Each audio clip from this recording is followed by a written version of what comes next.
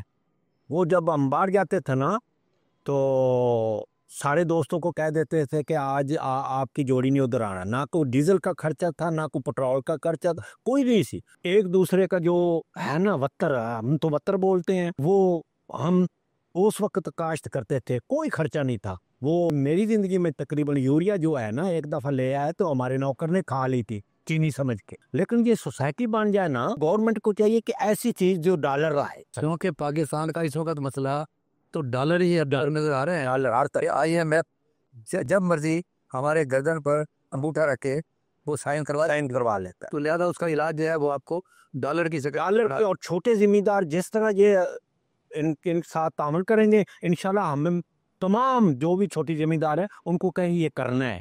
اور پہلے زمین کا اتنے آدمی ہیں، اتنے پٹواری ہیں، اتنا محکمہ زراعت ہے. مجھے تو یہ کمپنیوں والے نظر آتے ہیں جی، ہم فلانی کمپنی سے آئے ہیں، آپ کا کتنا رقبہ ہے، کتنا. وہ تو ادھر بیٹھے نا اپنا سارا مسئلہ حل کر لیتے ہیں. کتنی گندم ہے جی، اس دفعہ پتہ لگے گا کتنی گندم ہے. اور جو یہ بارش نہیں ہو رہی نا، یہ اللہ کی ذات جو ہے نا، وہ صرف اس قوم پہ عذاب اس لیے نہیں دے رہی کہ حضور اکرم صلی اللہ علیہ وسلم کی امت ہے.